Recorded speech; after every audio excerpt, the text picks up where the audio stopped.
සුබ දවසක් ඔයාලා හැමෝටම අද පිළිගන්නවා ඔයාලගේ CK.dot YouTube channel එකට. අද මේ වීඩියෝ එක අරගෙන ආවේ මොකක් හරි අධ්‍යාපනයක්, මොකක් හරි පුහුණුවක්, මොකක් හරි ව්‍යාපාරයක් කරන ඔයාලට. ඔයාලා දවස පටන් ගනිද්දී මම මේ දේ අද කොහොම හරි ඉවර කරනවා කියලා මාරම ගැම්මකින් වැඩේ පටන් ගන්නවා. හැබැයි දවස අවසාන වෙද්දී අනේ මට අදත් ඒ වැඩේ කරගෙන ඉවරයක් කරන්න බැරුණානේ කියලා පසුතැවෙනවා. ඇයි මෙහෙම වෙන්නේ? මොනවද ඒකට බලපාන හේතු? කොහොමද ඒකෙන් මිදිලා අපි අපේ වැඩ ටික හරියට කරගන්නේ කියලා මේ වීඩියෝ එකෙන් අද අපි කතා කරමු.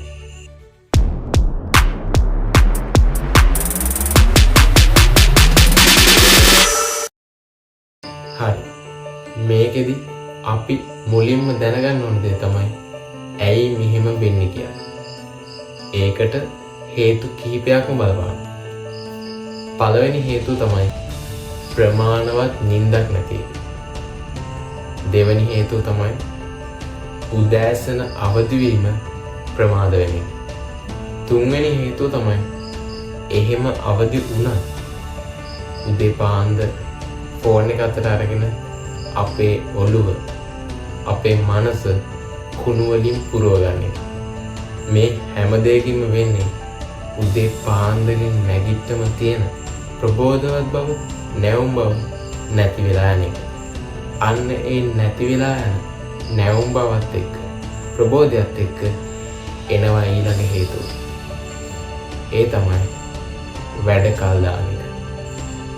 මේකෙදි විනාඩියෙන් විනාඩිය හරි අපේ වැඩ කල් දානවා. එහෙම වැඩ කල් දාන එක දිගින් දිගටම කරන එකේ ප්‍රතිඵලයක් විදිහට අපිට මානසික ආතති තත්ත්වවලට පවා මුහුණ දෙන්න වෙනවා. ඉතින් මේ වැඩ කල් දාන එකට විසඳුමක් මම කලින් වීඩියෝ එකේදී ඉදිරිපත් කරා. ඒකේ සාර්ථක බව කියලා නිම කරන්න බෑ.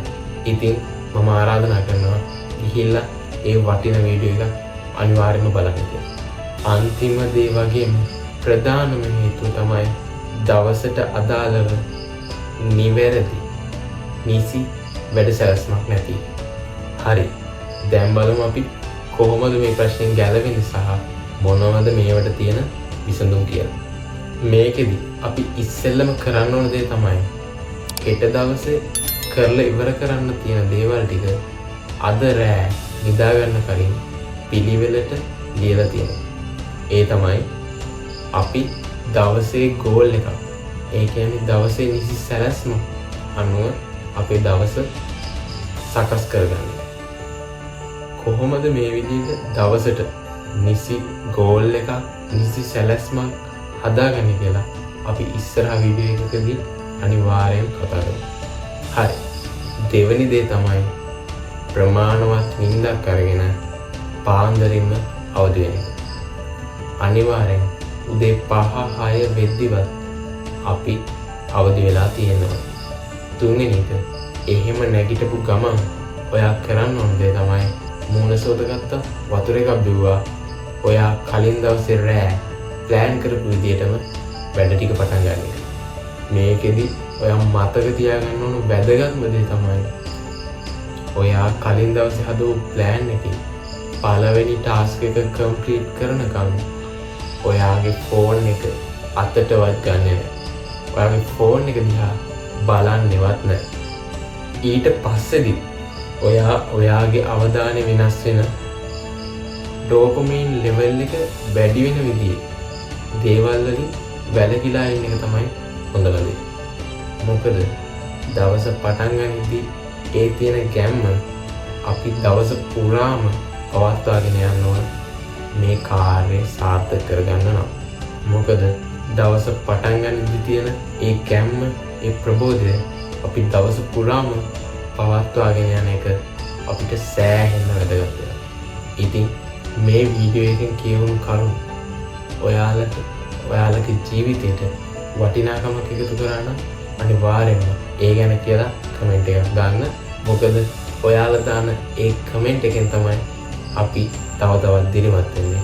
ඒ දිරිමත් වීම නිසාම අපිට පුළුවන් වෙනවා තවත් මේ වගේ වටින වීඩියෝස් ඔයාලට අරගෙන එන්න.